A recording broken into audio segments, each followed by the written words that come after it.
নমস্কার বন্ধুরা, কেমন আছো সবাই? আশা করছি সবাই ভালো আছো। চলে আসলাম আর একটা নতুন ভিডিও নিয়ে। দেখো, সকালবেলা উঠে এতগুলো ঠাকুরের বাসন মেজেছি, এদিকে জামা প্যান্ট কেচেছি, বাসন মেজেছি, বাসন টাসন মেজে দেখো এদিকে ঘর মুছবো বলে জল রেডি করেছি। এদিকে পায়খানা বাথরুমে দেখো জল দিয়ে এদিকে পায়খানা বাথরুমের এই দিকটা মুছবো। সকালবেলা মেয়েদের কত কাজ থাকে, তাই না বলো? আর এদিকে ছেলেরা যদি বলে মেয়েরা কোনো কাজ করে না, মেয়েদের কাজের কোনো বেতন কেউ দেয় না। কেউই মেয়েদের কাজের কোনো বেতন দেয় না। আমরা যদি এই কাজগুলো লোকের বাড়িতে গিয়ে করি, বলো তো আমাদের কত টাকা বেতন হবে? তবুও কোনো মূল্য নেই, তাই না? তাও যাই হোক, নিজের সংসার, নিজের সংসারের কাজ তো নিজেকেই করতে হবে।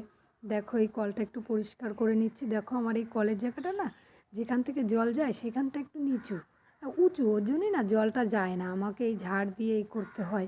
তারপরে দেখো, সব কিছু করে এদিকে ঘর মোছা হয়ে গেছে, সেটা আর তোমাদের সাথে তুলে ধরলাম না, যেহেতু ভিডিও আমাকে একাই করতে হয়, তা সবসময় সম্ভব হয়ে ওঠে না।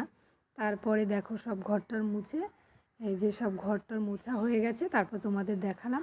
এবার করব স্নান, স্নান করার পরে পুজো দেব, তারপরে রান্না করব। জানো তো, মেয়েদের কাজের আর অন্ত নেই। আবার তাহলে নতুন একটা ভিডিও নিয়ে